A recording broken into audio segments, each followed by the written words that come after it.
दोस्तों, सबसे पहले एक बात बहुत साफ समझ लीजिए कि आत्मविश्वास कोई ऐसी चीज नहीं है जो किसी के पास ज्यादा होती है और किसी के पास कम। आत्मविश्वास कोई टैलेंट नहीं है, ये कोई जन्म से मिलने वाली क्वालिटी भी नहीं है। आत्मविश्वास एक समझ है, और जब समझ आ जाती है तो डर अपने आप खत्म होने लगता है।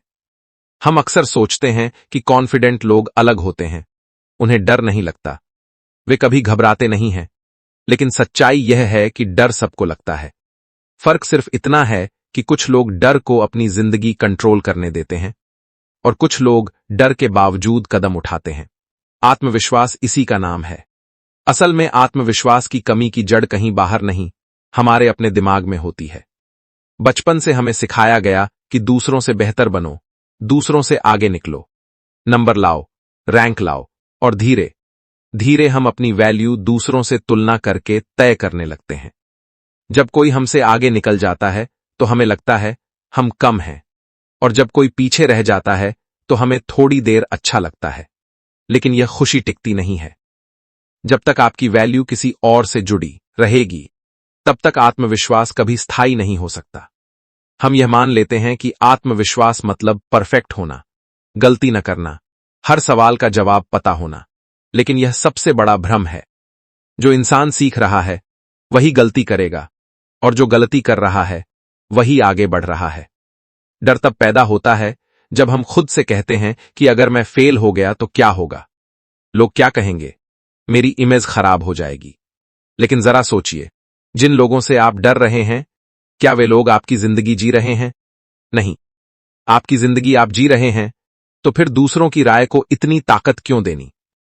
आत्मविश्वास बढ़ाने के लिए सबसे पहले खुद को यह आजादी देनी होती है कि आप सीख सकते हैं, आप गलती कर सकते हैं, आप परफेक्ट नहीं हैं, और आपको परफेक्ट बनने की जरूरत भी नहीं है। जिस दिन आप खुद से लड़ना बंद कर देते हैं, उसी दिन अंदर से एक अजीब सी शांति आने लगती है, और उसी शांति से आत्मविश्वास पैदा होता है। आत्मविश्वास शोर नहीं करता, वह शांत होता है। घमंड बोलता है, दिखावा करता है, लेकिन आत्मविश्वास को साबित करने की जरूरत नहीं होती। हमारी एक और बहुत बड़ी समस्या है ओवरथिंकिंग। हम काम करने से पहले ही 100 बार रिजल्ट सोच लेते हैं। सही टाइम कब आएगा, मैं तैयार हूं या नहीं, लोग क्या सोचेंगे, और इसी सोच में इतना उलझ जाते हैं कि कदम उठाने की हिम्मत ही नहीं बचती। लेकिन सच्चाई यह है कि आत्मविश्वास पहले नहीं आता, पहले एक छोटा सा एक्शन आता है। छोटा, बहुत छोटा, लेकिन सच्चा। और जब आप वह छोटा कदम उठाते हैं तो दिमाग को एक नया मैसेज जाता है कि मैं कर सकता हूं। यही मैसेज धीरे धीरे आत्मविश्वास बन जाता है।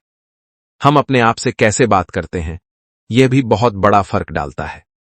अगर आप दिन भर खुद से यही कहते रहेंगे कि मुझसे नहीं होगा, मैं कमजोर हूं, मैं दूसरों जैसा नहीं हूं, तो आपका दिमाग वही मान लेगा। दिमाग को लॉजिक नहीं, रिपीटेशन समझ में आता है। इसलिए शब्द बदलना बहुत जरूरी है। खुद से कहना शुरू कीजिए कि मैं सीख रहा हूं, मैं कोशिश कर रहा हूं, मैं बेहतर बन रहा हूं।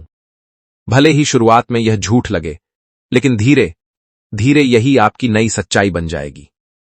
एक और बात जो बहुत जरूरी है, वह यह कि आत्मविश्वास का मतलब अकेले सब कुछ करना नहीं होता। मदद मांगना कमजोरी नहीं है। जो इंसान खुद को जानता है, उसे पता होता है कि उसे कहां मदद चाहिए और कहां नहीं। यह भी आत्मविश्वास की ही निशानी है। कमजोर इंसान सब कुछ छुपाने की कोशिश करता है, मजबूत इंसान सच को स्वीकार कर लेता है।